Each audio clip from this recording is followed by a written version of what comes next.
ഹരി എല്ലാവർക്കും നമസ്കാരം. ഗീതാജ്ഞാന യജ്ഞത്തിലേക്ക് ഏവരെയും സഹർഷം സ്വാഗതം ചെയ്യുന്നു. അർജുനൻ ഒരു ചോദ്യം ചോദിച്ചു. ഈ 17-ാം അധ്യായം ആരംഭിക്കുമ്പോൾ ചിലർ, ഒരു കൂട്ടം ആളുകൾ ഈ ശാസ്ത്രവിധിയെ, ശാസ്ത്രം എന്ന് പറഞ്ഞാൽ ഇവിടെ അധ്യാത്മശാസ്ത്രത്തെ വേദത്തിലൊക്കെ നിഷ്കർഷിച്ചിട്ടുള്ള അത്തരം വിഹിതം അവിഹിതം എന്നൊക്കെ പറയുന്നതിനെ മാറ്റി നിർത്തിക്കൊണ്ട് അവരതിനെയൊക്കെ പൂർണ്ണമായി അവഗണിച്ചുകൊണ്ട്, അത് മനഃപൂർവ്വമായിരിക്കില്ല, അറിവില്ലാത്തതുകൊണ്ടായിരിക്കാം, അവർ കർമ്മം ചെയ്യും. ആ കർമ്മത്തെ യജ്ഞഭാവത്തിലാണ് ഇവിടെ പറഞ്ഞിരിക്കുന്നത്. അർജുനൻ്റെ ചോദ്യം അങ്ങനെ. അവർ യജിക്കുന്നു, കർമ്മം ചെയ്യും. അത് ഏത് ഗണത്തിൽപ്പെടും? അവരുടെ ആ ശ്രദ്ധ, നിഷ്ഠ സാത്വികമാണോ, രാജസികമാണോ, താമസികമാണോ? ഇതായിരുന്നു അർജുനൻ്റെ ചോദ്യം. ഈ ചോദ്യത്തിന് ഭഗവാൻ നൽകിയ ഉത്തരം ആ ഇതിലേക്ക് കടക്കുകയാണ്. ഭഗവാൻ പറഞ്ഞു, ത്രിവിധ ഭവതി ശ്രദ്ധ ദേഹിനാം സ സ്വഭാവജ. സ്വഭാവജമായി നമ്മളിൽ നിന്ന്, ഗുണങ്ങളിൽ നിന്ന് ജനിക്കുന്ന ഓരോരുത്തരെ നിശ്ചയിക്കുന്നതാണ് സ്വഭാവം എന്ന് പറയുന്നത്. അതിനനുസൃതമായി ഉണ്ടാകുന്ന സാത്വിക, രാജസിക, താമസിക ശ്രദ്ധ 3 പറയപ്പെടുന്നു. അതിനെ നീ എന്നിൽ നിന്ന് ശ്രദ്ധാപൂർവം കേട്ടാലും എന്നാണ് ഭഗവാൻ പറഞ്ഞത്. അത്ര വരെയാണ് നമ്മൾ ചർച്ച ചെയ്ത് നിർത്തിയിട്ടുള്ളത്. ഇനി ആ 3 ശ്രദ്ധയുടെ വകഭേദങ്ങൾ പറയുന്നു. അപ്പം ചോദ്യം പൊതുവായിട്ടുള്ളൊരു ചോദ്യമാണ്. അതായത് അർജുനൻ്റെ ചോദ്യം കേവലം ബാഹ്യമായ ലക്ഷണങ്ങളോട് കൂടിയിട്ടുള്ള ആളുകൾ ചെയ്യുന്നതെല്ലാം അങ്ങനെ ആയിക്കൊള്ളുന്നില്ല. നമ്മൾ അങ്ങനെയാണ് കാണുന്നത്. ഇപ്പം നെറ്റിയിൽ ചന്ദനക്കുറിയൊക്കെ തൊട്ട്, അതായത് മതത്തിൻ്റെ ചിഹ്നങ്ങളൊക്കെ അണിഞ്ഞ് കണ്ടു കഴിഞ്ഞാൽ പുറത്തുനിന്ന് നോക്കുന്ന ആൾക്കൊരു മതപരനാണ്. പക്ഷെ അയാളുടെ ചെയ്തികളോ ഈ മതം മുന്നോട്ട് വയ്ക്കുന്ന ഏതെങ്കിലും ശാന്തിദായകങ്ങളായിട്ടുള്ള കാര്യങ്ങളായിരിക്കുമോ എന്ന് ചോദിച്ചാൽ അതിന് ഘടകവിരുദ്ധമാണ്. ആയിരിക്കും, എല്ലാവരുടെ കാര്യമല്ല. അപ്പം ഒരാളുടെ ബാഹ്യമായ ചിഹ്നങ്ങളല്ല ഇവിടെ അർജുനൻ്റെ ചോദ്യം. അതല്ല. അർജുനൻ്റെ ചോദ്യം വളരെ സ്പെസിഫിക്കാണ്. കുറേയും കൂടെ എന്താ പറയുക, ഇന്ന് നമ്മളത് ചിന്തിക്കാൻ നമുക്ക് ഏറ്റവും അനുകരണീയങ്ങളായിട്ടുള്ളതാണ്. നമ്മളങ്ങനെയാണല്ലോ. ചിലരെ ഇയാളെന്തിനാ അവിടെ പോയി എന്ന് ചോദിക്കുന്നത് നിങ്ങൾ കണ്ടിട്ടുണ്ടോ? ചില ക്ഷേത്രങ്ങളിലൊക്കെ ചില മന്ത്രിമാരോ അവരൊക്കെ പോയി കഴിഞ്ഞാൽ ഉടനെ ചിലർ ചോദിക്കും, ഇയാളെന്തിനാണ് അവിടെ പോയത്? നിങ്ങളായിരുന്നു അത് ചോദിക്കാൻ. അവിടെ അങ്ങനെ പോകാൻ പാടില്ല എന്നുണ്ടോ? അല്ല, ഇവർ എഴുതുകയാണ്.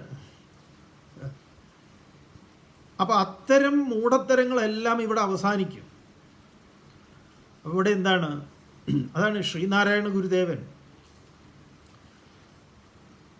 ഗുരുദേവൻ്റെ മുന്നിൽ സഹോദരൻ അയ്യപ്പനെ കുറിച്ചുള്ള പരാതി ഗുരുദേവൻ്റെ മുന്നിൽ അവതരിപ്പിച്ചപ്പോൾ ഗുരുദേവൻ പറഞ്ഞ മറുപടി അതാണ്. കാരണം ഗുരുദേവൻ പറയുന്നു, എന്താണ്? ഒരു ജാതി, ഒരു മതം, ഒരു ദൈവം, മനുഷ്യന്. ആണ് ഗുരുദേവൻ്റെ സ്റ്റേറ്റ്മെൻറ്റ്. അപ്പോൾ സഹോദരൻ അയ്യപ്പൻ എന്താ പറയുന്നത്? ജാതി വേണ്ട, മതം വേണ്ട, ദൈവം വേണ്ട, മനുഷ്യന് ധർമ്മം മതി. അപ്പം ഇത് അന്ന് അവിടെ കൂടിയിരുന്നവരിൽ ആശയക്കുഴപ്പമുണ്ടാക്കി. അപ്പോൾ ഗുരുദേവൻ്റെ മുന്നിൽ, ശ്രീനാരായണ ഗുരുദേവൻ്റെ മുന്നിൽ പോയി ശിഷ്യന്മാർ അല്ലെങ്കിൽ സാധാരണക്കാർ, ഭക്തർ, ഈ രണ്ടുപേരെയും കേൾക്കുന്നവരുണ്ട്. ഒരു ഗുരുദേവനോട് പറഞ്ഞു, അയ്യപ്പ മാഷ് ഇങ്ങനെ പറയണു. അതെന്താണ്? ജാതി വേണ്ട, മതം വേണ്ട, ദൈവം വേണ്ട മനുഷ്യനെന്ന് പറയുമ്പോൾ, അപ്പോൾ ഗുരുദേവൻ പറഞ്ഞത് എന്താന്ന് പറഞ്ഞാൽ, അയ്യപ്പൻ്റെ കർമ്മങ്ങളിൽ നോക്കൂ, അയ്യപ്പൻ്റെ പ്രവൃത്തികളിൽ നിങ്ങൾ നോക്കൂ, ഈശ്വരനില്ലേ? ഈ ദൈവം വേണ്ട മനുഷ്യനെന്ന് പറഞ്ഞത് അവർക്ക് വല്ലാതെ വിഷമായിപ്പോയത്.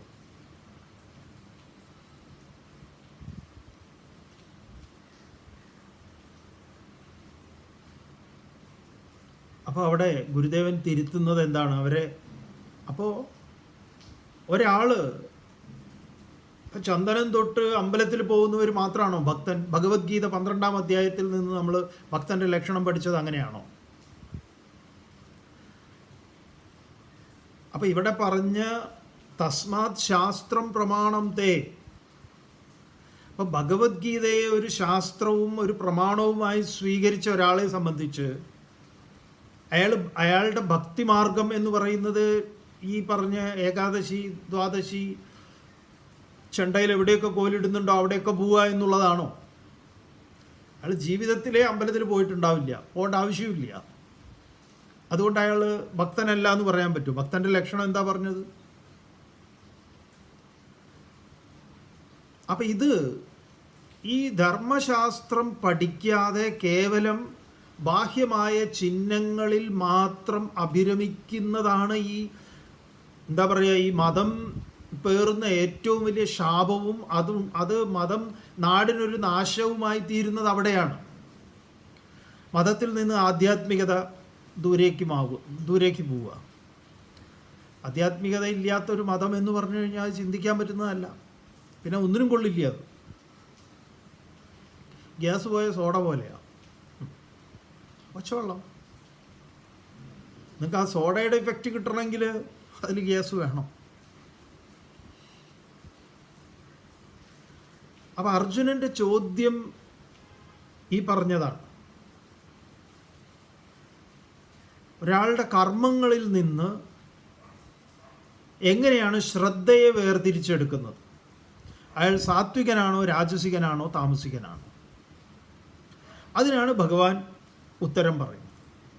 ഭഗവാന്റെ ഉത്തരം 3-ാമത്തെ ശ്ലോകം മുതൽ തുടങ്ങുകയാണ്. എന്താ നോക്കാം, ഇത് വളരെ പ്രധാനപ്പെട്ടതാണ്. സത്വാനുരൂപാ സർവസ്യ ശ്രദ്ധാ ഭവതി ഭാരത ശ്രദ്ധാമയോയം പുരുഷഃ യോ യശ്രദ്ധ സ ഏവ സഹ. ഹേ ഭാരത, അല്ലയോ ഭരതവംശത്തിൻ്റെ തിലകമായിട്ടുള്ള അർജുന, ഭാസയതി ഇതി ഭാന, പ്രകാശിക്കുന്നു, ജ്ഞാനത്തെയാണ് അവിടെ പറയുന്നത്. തസ്യ ഭാസ, അതിൽ രതിയുള്ളവൻ അവനാണ് ഭാരതീയൻ, അല്ലാതെ വിട്ടിത്തരത്തിൽ ഡോക്ടറേറ്റ് എടുത്തവനല്ല. അപ്പോൾ ആ വാക്ക് തന്നെ ഒരു രാഷ്ട്രീയ വാക്കാണ്, ഭാരതം എന്നൊക്കെ പറഞ്ഞാൽ. അങ്ങനെ നമ്മൾ നശിപ്പിച്ചുകൊണ്ടിരിക്കുക ഓരോ ദിവസവും. എന്തായാലും ഹേ ഭാരത, അല്ലയോ അർജുന, സത്വാനുരൂപ സർവസ്യ ശ്രദ്ധാ ഭവതി. സത്വാനുരൂപ, ഇവിടെ സത്വാനുരൂപ എന്ന് പറയുമ്പോൾ ഉടനെ സത്വഗുണ രൂപമായിട്ടുള്ള എന്ന് മനസ്സിലാക്കരുത്. കാരണം ഈ ഓരോ സന്ദർഭത്തിൽ സംസ്കൃതത്തിൻ്റെ ഒരു പ്രത്യേകത അതാണ്. ഒരു ശബ്ദത്തെ ചില കോണ്ടസ്റ്റിൽ അതിന് അർത്ഥം മാറും. ഇപ്പോൾ ആത്മൻ ശബ്ദം നമുക്ക് ഗീതയിൽ തന്നെ അറിയാലോ. ഉദ്ധരേത് ആത്മന ആത്മാനം ന ആത്മാനം അവസാദയേത് ആത്മൈവ ഹ്യാത്മനോ ബന്ധുഹു ആത്മൈവ രിപുരാത്മനഃ. ആ ആത്മൻ ശബ്ദത്തിന് എല്ലായിടത്തും ഒരേ ആത്മ എന്നുള്ള അർത്ഥത്തിലാണോ? അല്ല. ശരീരത്തിന് ആത്മ എന്ന് പറയും, മനസ്സിന് ആത്മ എന്ന് പറയും, ബുദ്ധിക്ക് ആത്മ എന്ന് പറയും, സർവോപരി നമ്മുടെ സ്വരൂപത്തെ ആത്മ എന്ന് പറയും. ഇതുപോലെ സത്വാനുരൂപ എന്ന് പറഞ്ഞാൽ സ്വഭാവത്തിന് അനുരൂപമായിട്ടുള്ള എന്നതാണ്. സത്വം ദ്രവ്യേ ഗുണേ ചിത്തേ. വ്യവസായ സ്വഭാവയോഹോ ഇതി സത്വാനുരൂപ എന്ന് പറഞ്ഞാൽ സ്വഭാവത്തിന് അനുരൂപമായി. ഇവിടെ പറയുന്ന സത്വം രജസ് തമസ് എന്ന് പറയുന്ന സത്വത്തെ അല്ല, സ്വഭാവത്തിന്. അത് മുൻപ് പറഞ്ഞിട്ടുള്ളതാണ്. ഓരോരുത്തരും ഇവിടെ പ്രഭാവിതമായിരിക്കുന്നത് അവരവരുടെ സ്വഭാവത്തിനനുസൃതമായിട്ടാണ്. ആ സ്വഭാവം അത് ശാശ്വതവുമല്ല, താൽക്കാലികമാണ്. ശാശ്വതമായത് എന്താണ്? സ്വരൂപമാണ്. അപ്പോൾ ഇവിടെ ശ്രദ്ധിക്കുക, സർവസ്യ ശ്രദ്ധ, എല്ലാവരുടെയും ശ്രദ്ധ. ശ്രദ്ധ ഇവിടെ ഉപയോഗിച്ച വാക്ക് നോക്കിക്കോളൂ. അപ്പം ശ്രദ്ധ എന്ന് പറയുന്നതിനെ ഇവിടെ പറയുന്നത് എന്താ? ശ്രദ്ധയ്ക്ക് ഇവിടെ പറയുന്ന ശ്രദ്ധയും വേദാന്ത ശാസ്ത്രത്തിൽ പഠിതാവിനുണ്ടായിരിക്കേണ്ടുന്ന യോഗ്യതയുടെ ശ്രദ്ധയുണ്ട്. അവിടെ ശ്രദ്ധ പറയുമ്പോൾ കുറച്ചൊരു മാറ്റം വരും. ഇതുമായിട്ട് ചേർന്ന് നിൽക്കുന്നതാണ്. പക്ഷെ അവിടെ ആ ശ്രദ്ധ എന്ന് പറഞ്ഞു കഴിഞ്ഞാൽ പത്തരമാറ്റ് ഒരു ശുദ്ധിയാർന്നതാണ്. ഇവിടെ അത് 3 ഭാവങ്ങളിലുള്ളതാണ്. കാര്യം ഒന്നാണെങ്കിലും മറ്റേതെന്താ ശ്രദ്ധയ്ക്ക് നിർവചനം? ശാസ്ത്രസ്യ ഗുരുവാക്യസ്യ സത്യബുദ്ധ്യാവധാരണ സാ ശ്രദ്ധ ആണ് ശ്രദ്ധയുടെ നിർവചനം. ശാസ്ത്രസ്യ ഗുരുവാക്യസ്യ, ശാസ്ത്രത്തിൻ്റെ ധർമ്മശാസ്ത്രങ്ങൾ പറയുന്ന, ധർമ്മശാസ്ത്രത്തിൽ പറയുന്നതും ഗുരുവിൻ്റെ വാക്കും. ശാസ്ത്രസ്യ ഗുരുവാക്യസ്യ സത്യബുദ്ധ്യാവധാരണ, അതിനെ താൻ നേരാം വഴിയിൽ മനസ്സിലാക്കാനുള്ള തൻ്റെ ആ ദിഷണാപാടവം, അതെങ്ങനെയാണ് താൻ ഉൾക്കൊള്ളുന്നത്? അതിന് താൻ എങ്ങനെയാണ് നിലകൊള്ളുന്നത്? അതിനെയാണ് ശ്രദ്ധ എന്ന് പറയുന്നത്. അതുള്ളവനാണ് എന്തുണ്ടാവുന്നത്? ജ്ഞാനം ഉണ്ടാവുന്നത് എന്ന് ഭഗവാൻ ഇതേ ഗീതയിൽ പറഞ്ഞിട്ടുണ്ട്. ശ്രദ്ധാവാൻ ലഭതേ ജ്ഞാനം, ശ്രദ്ധയുള്ളവന് ജ്ഞാനം ഉണ്ടാവുന്നു. അശ്രദ്ധദാന, ശ്രദ്ധയില്ലാത്തവനോ അവൻ്റെ കാര്യം പോക്കാം. അപ്പം ആ ഒരു പത്തരമാറ്റ ശ്രദ്ധയെക്കുറിച്ചാണോ ഇവിടെ പറയുന്നത്? ഇവിടെ ഓരോരുത്തനെ ഏതിൽ ശ്രദ്ധ, നമ്മളതാണല്ലോ പറയുക. ഇവൻ്റെ ശ്രദ്ധ മുഴുവൻ മറ്റൊന്നിലാണ്. അപ്പം അതിലും എന്താണ് അവനുള്ളത്? ശ്രദ്ധയാണ്. അപ്പം നമ്മൾ പറയാറുണ്ട്, ഈ ഒരാൾക്ക് ഇപ്പം ഈ വേദാന്തത്തിൽ പറയുന്ന സാധകൻ്റെ സാധനാ ചതുഷ്ടയ സമ്പത്തി എന്നൊക്കെ പറയും. സാധകനുണ്ടായിരിക്കേണ്ടുന്ന യോഗ്യതകളെക്കുറിച്ച് പറയുമ്പോൾ എന്താ പറയുക? ശമ, ദമ, ഉപരതി, തിതിക്ഷ, ശ്രദ്ധ, സമാധാനം, മുമുക്ഷുത്വം. അപ്പം ശമ എന്ന് പറഞ്ഞാൽ മനോനിഗ്രഹ. പറയുന്നത് ശ്രദ്ധിച്ച് കേട്ടോളൂ.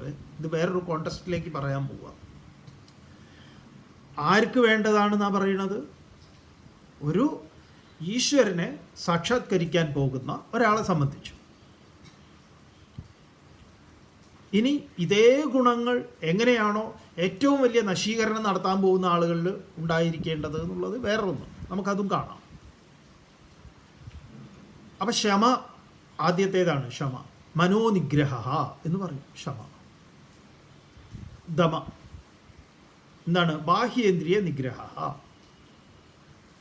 അപ്പം മനസ്സിനെ അടക്കാൻ സാധിക്കണം. അതുപോലെ ബാഹ്യമായ കൈകാലുകൾ ഇത്യാദി ഇന്ദ്രിയങ്ങളെ നിയമനം ചെയ്യാനുള്ള പാഠവും. ഈ രണ്ടെണ്ണമാണ് ശമയും ദമയും. ശമ, ദമ.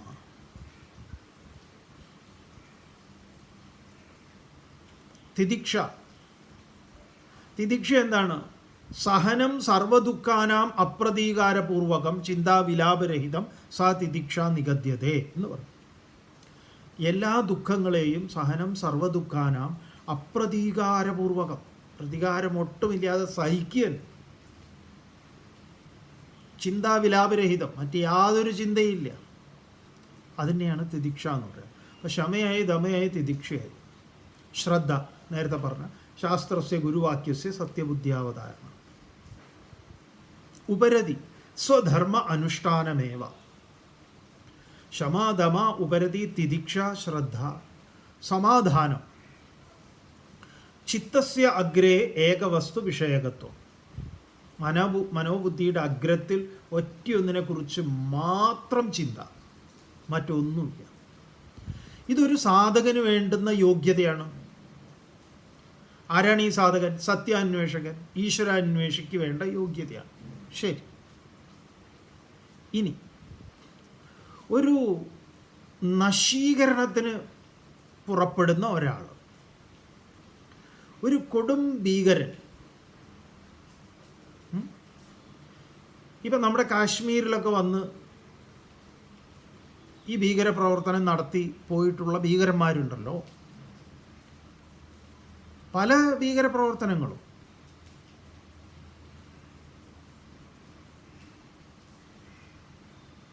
രാജീവ് ഗാന്ധിയെ വധിക്കാൻ വേണ്ടി ഡൽഹിയിൽ ഈ നമ്മുടെ രാജ്ഘട്ടിൽ ഗാന്ധി സ്മൃതി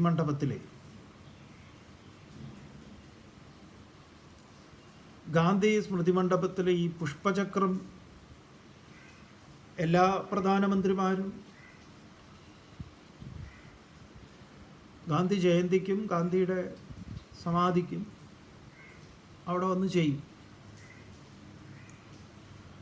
അപ്പോൾ അതിന് ഒരാഴ്ച മുമ്പ് ഒരുത്തൻ അവിടെ ബോഗൻവില്ല കാട്ടിൻ്റെ ഉള്ളിൽ അവൻ പതുങ്ങിയിരിക്കുക. അപ്പം ഇവനിൽ എന്തൊക്കെയുണ്ട്? എന്തൊക്കെ ഉള്ളവനാണ് അവിടെ പതുങ്ങിയിരിക്കാൻ പറ്റുക? അവന് ക്ഷമ വേണ്ടേ? എന്താ ക്ഷമ എന്ന് പറഞ്ഞാൽ? മനോനിഗ്രഹ. മനസ്സിന് അവന് നിയന്ത്രണം വേണ്ടേ? ഇനി എത്ര ദിവസം കഴിഞ്ഞാലാണ് ഈ ഗാന്ധി ജയന്തി അല്ലെങ്കിൽ ഗാന്ധി സമാധി? ഇനി ആളുകൾ വരുമോ, എന്നെ പിടിക്കുകയോ? ഉറക്കം, ഒരുപാട് കാര്യങ്ങളുണ്ട്. കിടന്നുറങ്ങാൻ പറ്റുമോ? തലയണയൊക്കെ വെച്ച് മലമൂത്ര വിസർജനാദികൾ.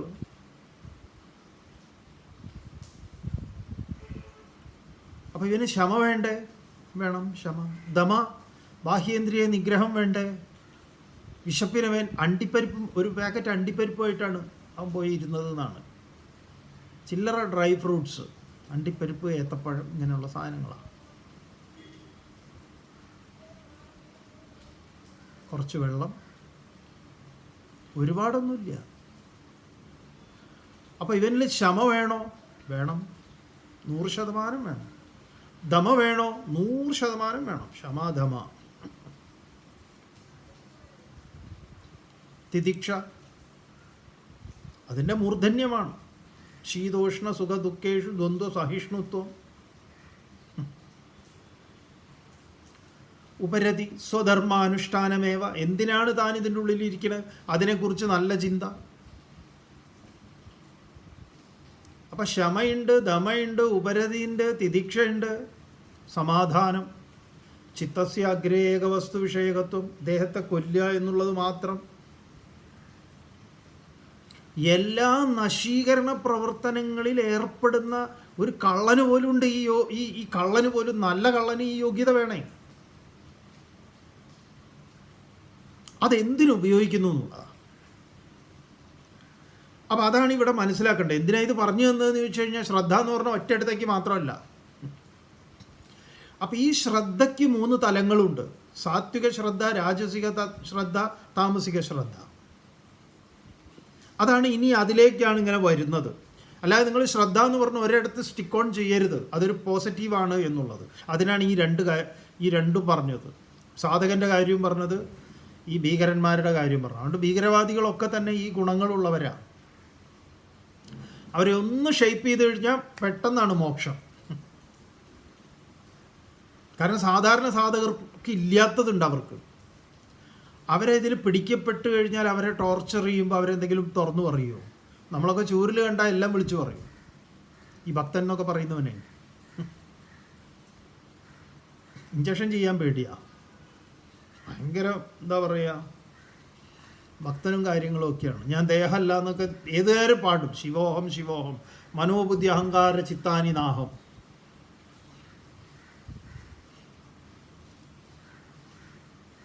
ചെറിയ സൂചി വെക്കാൻ പോയതാ.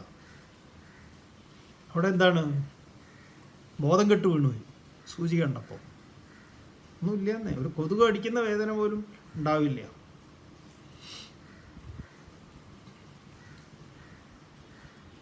അപ്പം ഇതെല്ലാം ഒരിടത്ത് നിന്നുള്ളതല്ല, അങ്ങനെയല്ല മനസ്സിലാക്കേണ്ടത്. അതിനാണ് ഇത് പറഞ്ഞു തന്നത്. അപ്പം സത്വാനുരൂപ, സ്വഭാവരൂപമായി സ്വാഭാവികമായി ഒരുവനിൽ ശ്രദ്ധ എന്ന് പറഞ്ഞാൽ ഇവിടെ അവൻ്റെ ആ വിശ്വാസം അവനെ രൂപപ്പെടുത്തിയിരിക്കുന്നത്. നമുക്ക് മുന്നിലേക്ക് വരുമ്പോൾ ക്ലിയർ ആവും.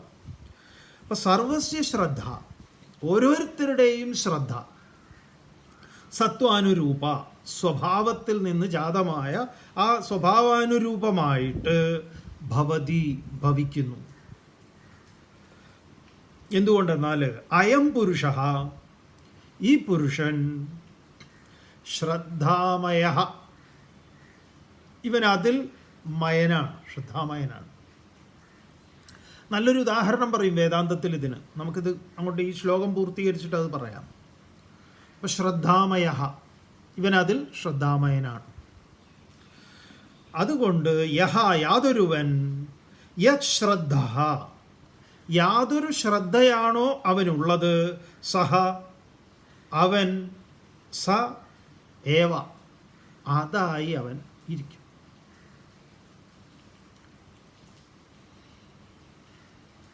ഈ ക്രിസ്റ്റലിൻ്റെ ഒരു പേപ്പർ വെയ്റ്റ് പോലുള്ള ഒരു ബോളോ അങ്ങനെ എന്തെങ്കിലും ഒരു അടിയിലൊരു നല്ല ചുവന്ന പട്ടിലോ അതിൻ്റെ മുകളിൽ വെച്ച് കഴിഞ്ഞാൽ ഇതും ചുവന്നതായിട്ട് നമുക്ക് അനുഭവപ്പെടും. അത് അതിൻ്റെ ധർമ്മം അത് സ്വീകരിക്കുന്നതാണ്. കോഴിക്കുട്ടി വളർത്തിയ താറാവിനെ പോലെ രാമകൃഷ്ണദേവൻ പറയാറുണ്ട്. അപ്പം അതിൻ്റെ ശ്രദ്ധ എന്താ? അതിന് സത്വാനുരൂപ, അതിന് രൂപപ്പെട്ടത് ഈ തള്ളക്കോഴി ഈ കുട്ടികളുടെ കൂടെ ഇങ്ങനെ അതിനെ വളർത്തി ഇങ്ങനെ കൊണ്ടുപോവുക.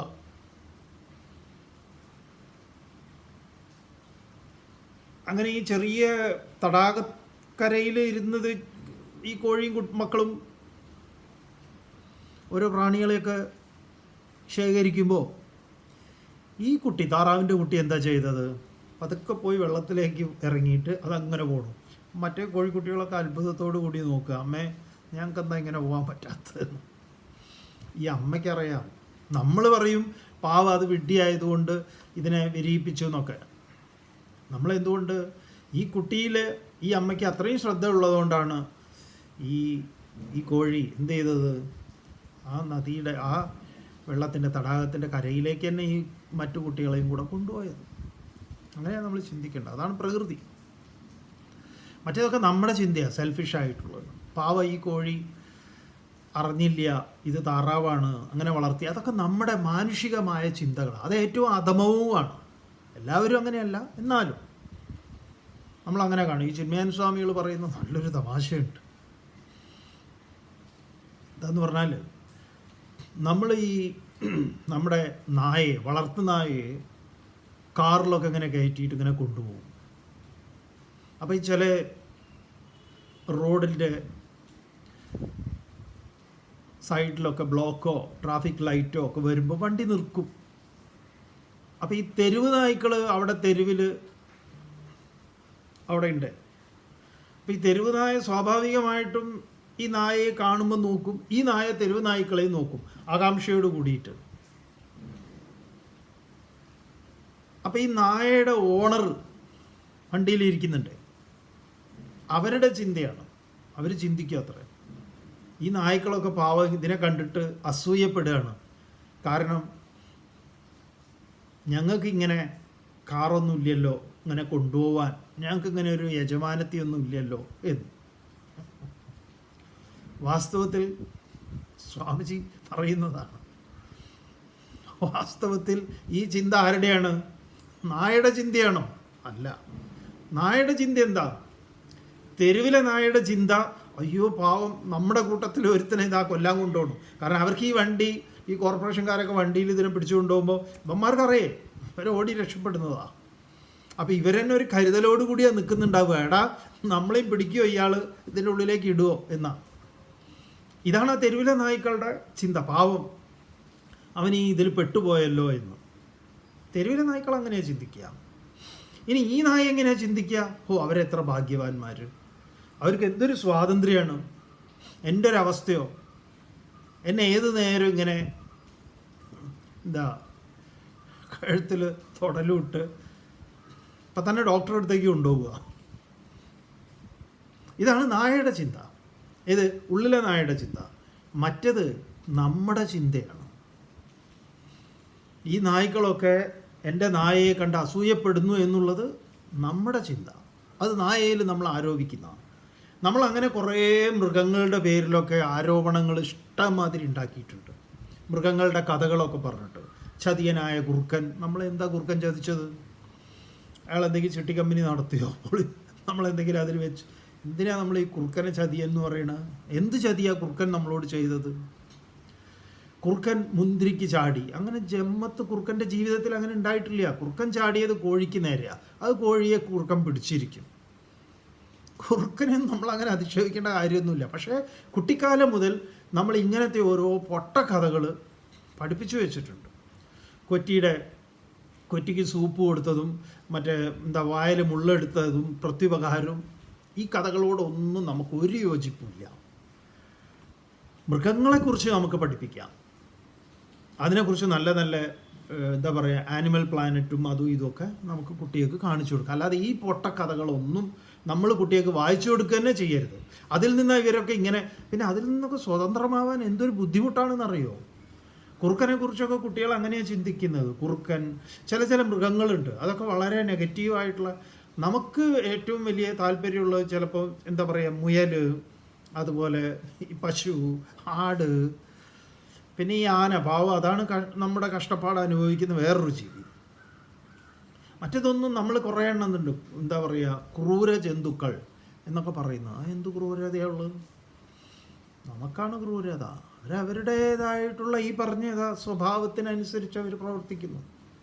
അത് നമ്മൾ മനസ്സിലാക്കേണ്ടത്. ഇതിൽ നിന്ന് നമ്മൾ മനസ്സിലാക്കേണ്ടത് എന്താണ്? ഓരോ ദേഹിയും ഓരോ ദേഹത്തെ ധരിച്ചിരിക്കുന്നതിനും അതിൻ്റെ ഒരു സ്വഭാവമുണ്ട്. അതിൽ മാറ്റാനുള്ള സ്വാതന്ത്ര്യമുള്ളത് നമുക്കാണ്. അപ്പം അതിനെക്കുറിച്ചാണ് ഇവിടെ പറയുന്നത്. എന്താ പറയണത്? അയം പുരുഷ, ഈ പുരുഷൻ ശ്രദ്ധാമയ, വിശ്വാസമയനാണ്. എന്നിട്ടോ യത് ശ്രദ്ധ, ഏതൊരു ശ്രദ്ധയാണ് ഇവനുള്ളത്, ഇവൻ അതിനനുസൃതമായി അവൻ പ്രവർത്തിക്കും. അപ്പോൾ വിശ്വാസത്തിൻ്റെ അടിസ്ഥാനം എന്ന് പറയുന്നത് ഈ ശ്രദ്ധയാണ്. സ്വഭാവത്തിൻ്റെ അടിസ്ഥാനം, ശ്രദ്ധയുടെ അടിസ്ഥാനം എന്ന് പറയുന്നത് സ്വഭാവമാണ്. ഏത് ശ്രദ്ധയുടെ? ഇവിടെ നമ്മൾ കാണുന്ന ശ്രദ്ധയുടെ, മറ്റേ ശ്രദ്ധയിലേക്ക് പോകരുത്. അങ്ങനെ നമ്മുടെ ആ കർമ്മവാസനകളുടെ മുൻ അധ്യായത്തിൽ പറഞ്ഞു, ആ കർമ്മവാസനകളുടെ മുഴുവൻ ആകത്തുകയാണ് സ്വഭാവം എന്ന് പറയുന്നത്. നേരത്തെ പറഞ്ഞ കർമ്മവാസനകളുടെ ആകത്തുകയായിട്ടുള്ള സ്വഭാവം ആയതുകൊണ്ടാണ് ഈ താറാവിൻ്റെ കുട്ടിക്ക് നേരെ എന്താണ് വെള്ളം കണ്ടപ്പോൾ അതിലേക്ക് പോകാൻ പറ്റുന്നത്. അങ്ങനെ ഇവിടെ ഭഗവാൻ ഇനി അങ്ങോട്ട് വിസ്തരിക്കാൻ പോവുക.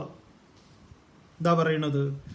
യജന്തേ സാത്വികാ ദേവാൻ യക്ഷരക്ഷാംസി രാജസാഃ പ്രേതാൻ ഭൂതഗണാംശ്ചാന്യേ യജന്തേ താമസാ ജനാഃ. 3 വിദ്വാന്മാർ, സാത്വിക, രാജസിക, താമസികന്മാർ, അവരുടെ ചെയ്തികളാണ്. ബാഹ്യമായ ചിഹ്നങ്ങളൊന്നും തന്നെ ഇവിടെ അടയാളങ്ങളല്ല, ചെയ്തികളിലാണ്. അവരുടെ വാക്കുകൾ, അവരുടെ പ്രവൃത്തി, പെരുമാറ്റം, ഇതൊക്കെയാണ്. അത് ഏതിൽ നിന്നാണ് ഉണ്ടാകുന്നത്? ഇന്നതിൽ നിന്ന്. യജന്തേ സാത്വികാ ദേവാൻ യക്ഷരക്ഷാംസി രാജസാഹ പ്രേതാൻ ഭൂതഗണാൻ ച അന്യേ യജന്തേ താമസാഹ ജനാഹ. സാത്വികാഹ, ഇവിടെ സത്വഗുണ പ്രധാനന്മാർ. സത്വഗുണം ഒരാളിൽ അങ്ങനെ തള്ളി നിൽക്കുന്ന സമയത്ത് ഇത് സ്ഥിരമായിട്ടൊരാൾ ഇങ്ങനെയാണെന്നല്ല. സാത്വിക ഭാവം ഒരുവനെ, അതുകൊണ്ടാണ് നമ്മൾ ഈ വീടുകളിലൊക്കെ നമ്മൾ പറയുമല്ലോ, അമ്മയ്ക്കറിയാം ഈ അച്ഛൻ്റെ സ്വഭാവം, അതായത് അവരുടെ ഭർത്താവിനെ കുറിച്ച് അവർക്ക് നന്നായിട്ട് അറിയാം. അപ്പോൾ കുട്ടികൾ ചിലത് ചോദിക്കുമ്പോൾ ഞാൻ അച്ഛനോട് ചോദിക്കട്ടെ എന്ന് പറഞ്ഞ് പോകുമ്പം പതുക്കെ അമ്മ കൈപിടിക്കും, എന്നിട്ട് സ്വകാര്യം പറയും, വേണ്ടപ്പോൾ ചോദിക്കണ്ട. എന്താ ചോദിക്കണ്ട, ചോദിച്ചാൽ നല്ലോണം കിട്ടും നിനക്ക്. അതെന്താ അമ്മേ? എന്നാൽ പോയി ചോദിച്ചോ, ഞാൻ പറയാനുള്ളത് പറഞ്ഞു. ഇതേപോലെ പോയി ചോദിച്ചു കഴിഞ്ഞാൽ ഇതേപോലെയാണ്. അതേസമയം അവർ പറയും ഞാൻ പറയാം, അപ്പം ചോദിച്ചാൽ മതി. അപ്പോൾ അവർ പറയാം ചെല്ല്, ഇപ്പോൾ ചോദിച്ചോ, ചെല്ല്, ചോദിച്ചടാ, പോയി ചെല്ല്. അപ്പോൾ ചോദിക്കുമ്പോൾ എന്താ അതെന്താ, കുഴപ്പമില്ലല്ലോ എന്നൊക്കെ പറഞ്ഞു മൂപ്പര്. കാരണം മൂപ്പരുടെ ശ്രദ്ധ ഏതാണ്? അങ്ങനെ ഇരിക്കുമ്പോഴാണ് ചോദിക്കാൻ നല്ലത്. അപ്പോൾ സാത്വികാഹ, സത്വഗുണപ്രധാനമായിരിക്കുന്ന അവർ ദേവാൻ യജന്തേ, ദേവന്മാരെ യജിക്കുന്നു. ദിവ് ദ്യോതന, പ്രകാശപൂർണമായത്. കുറേയും കൂടെ എന്താ പറയുക, സത്യസന്ധമായിട്ടുള്ള ലോകത്തിന് ഹിതകരമായിട്ടുള്ള കാര്യങ്ങളിൽ അവർ വ്യാപൃതരാകുന്നു. ഇങ്ങനെയാണ് മനസ്സിലാക്കേണ്ടത്. ദിവ് ദേവാൻ യജന്തേ എന്ന് പറഞ്ഞു കഴിഞ്ഞാൽ ദേവന്മാരെ യജിക്കുന്നു എന്ന് പറഞ്ഞാൽ പ്രകാശമയമായ കാര്യങ്ങളിൽ അവർ ഏർപ്പെടുന്നു. രാജസാഹ, രജോഗുണികളായിട്ടുള്ളവരോ യക്ഷരക്ഷാംസി, യക്ഷന്മാരെ, രാക്ഷസന്മാരെ ഇത്യാദികളൊക്കെ, അധികാരം, യശസ്, കീർത്തി ഇത്യാദികൾക്ക് വേണ്ടി അവർ അതിൽ വ്യാപരിക്കുന്നു. എന്നാൽ താമസജനാഹ, തമോ ഗുണികളായിട്ടുള്ളവരോ, തമോ ഗുണത്തിലാണ് നിൽക്കുന്നതെങ്കിൽ പ്രേതാൻ ഭൂതഗണാൻ, മരിച്ചു പോയിട്ടുള്ള ഭൂതങ്ങളെയും പ്രേതങ്ങളെയും ഒക്കെ അവരെന്ത് ചെയ്യുന്നു? ഉപാസിക്കുന്നു. ഈ ജ്യോത്സ്യന്മാരുടെ അടുത്തും ഇങ്ങനെയുള്ളിടത്തൊക്കെ കറങ്ങി നടക്കുക എന്നുള്ളത് തമോ ഗുണികളുടെ പരിപാടിയാണ്. അപ്പം ശ്രദ്ധയുടെ, സാത്വിക ശ്രദ്ധ ഉണ്ടാവുന്ന സമയത്ത് നമ്മൾ ലോകസേവനാർത്ഥം ഹിതകരമായത്, സമൂഹത്തിന് ഗുണപരമായതിൽ നമ്മൾ നമുക്കും തനിക്കും ചുറ്റുപാടിനുമൊക്കെ ശ്രേയസ്കരമായതിന് ചെയ്യുന്നു. രജോ ഗുണം നിൽക്കുമ്പോഴോ അധികാരം, യശസ്, കീർത്തി ഇത്യാദി കാര്യങ്ങൾക്ക് വേണ്ടി പ്രവർത്തിക്കുന്നു. തമോ ഗുണത്തിൽ നിൽക്കുന്ന സമയത്ത് ഇങ്ങനെ, അതും തനിക്ക് മാത്രം, അതിൽ തൻ്റെ ഭാര്യയും കുട്ടികളും പോലും ഇല്ല, അങ്ങനെ തനിക്ക് മാത്രമായിട്ട് അത് ഒതുങ്ങി നിൽക്കുകയാണ്, അങ്ങനെ പ്രവർത്തിക്കുന്നു. ഇനി ഇവന്മാരുടെ എന്താണ്, ഈ നമ്മുടെ ഇന്ന് സമൂഹത്തിൽ കാണുന്ന ഈ ആത്മീയതയുടെ, മതത്തിൻ്റെ ഒക്കെ പേരിൽ കാണുന്ന കാട്ടിക്കൂട്ടലുകളെ ഗീത ശരിക്കും അങ്ങോട്ട് വരച്ച് കാണിക്കുകയാണ്. ചിലതൊക്കെ നിങ്ങളോട് പറയുമ്പോൾ നിങ്ങൾക്ക് തന്നെ ചിലർക്കത് വളരെ ഗീത അപ്പോൾ പഠിക്കേണ്ടത് തന്നെയാണ് എന്നുള്ള അഭിപ്രായം വരും. ചിലർക്കിത് കേൾക്കുമ്പോണ്ടല്ലോ ഗീതയെ എങ്ങനെയെങ്കിലും കശാപ്പ് ചെയ്യാൻ പറ്റുമോ എന്ന് നോക്കും. അതുകൊണ്ടാണ് പലപ്പോഴും ഈ അമ്പലങ്ങളിലൊന്നും ഗീതാ പ്രഭാഷണം സംഘാടകർ അനുവദിക്കാത്തതിൻ്റെ ഒരു കാരണം അത് ആളുകളെ ഇങ്ങനെ ഈ തട്ടിപ്പൊന്നും നടത്താൻ പറ്റില്ല. അപ്പം ആ മതത്തിൻ്റെ പേരിൽ, ആത്മീയതയുടെ പേരിൽ, ആധ്യാത്മികതയുടെ പേരിലെ സകല തട്ടിപ്പുകളെയും ഈ 3 ഗണത്തിൽപ്പെടുത്തിക്കൊണ്ട് പറയുകയാണ്. ഏത് ഗണത്തിലാണ് പെടുക? അപ്പം ഒരു ഗീത പോലുള്ള ധർമ്മശാസ്ത്രം നമ്മളെ എത്രമാത്രം വഴികാട്ടിയായിട്ടൊരു വഴിവിളക്കായിട്ട് നമ്മുടെ മുന്നിൽ നിൽക്കുന്നു. എന്തുകൊണ്ട് നിങ്ങൾക്കിത് ശാസ്ത്രമായിട്ട് നിങ്ങൾ സ്വീകരിക്കുന്നില്ല? ഗീതാ പഠനമാണ് ഇവിടെ നടക്കേണ്ടത്. നമുക്ക് എല്ലാറ്റിനും എന്തുണ്ടാവും എന്ന് പറയുമോ? ഒരു വ്യക്തത ഉണ്ടാവും. മറ്റേത് നിങ്ങളെ പേടിപ്പിച്ചിട്ടാണ് ഇതൊക്കെ ചെയ്യിപ്പിക്കുന്നത്. നിങ്ങൾക്ക് പേടിയാണ്. കഷ്ടകാലത്തിന് നിങ്ങളുടെ വീട് അമ്പലത്തിൻ്റെ ആ പരിസരത്ത് അവിടെ എവിടെയെങ്കിലും ആണെങ്കിലോ പേടിപ്പിക്കും അവിടെ ഉള്ളവർ. ഇതൊക്കെ പഠിച്ചു കഴിഞ്ഞാൽ സമാധാനം ഉണ്ടാവും. അതുകൊണ്ട് ഈ വഴി നമുക്ക് തിരഞ്ഞെടുക്കാമെന്ന് പറയാം. നോക്കാം നമുക്ക് നാളെ. ഓം പൂർണ്ണമദഃ പൂർണ്ണമിദം പൂർണ്ണാത് പൂർണ്ണമുദച്യതേ പൂർണ്ണസ്യ പൂർണ്ണമാദായ പൂർണ്ണമേവാവശിഷ്യതേ. ഓം ശാന്തി ശാന്തി ശാന്തി.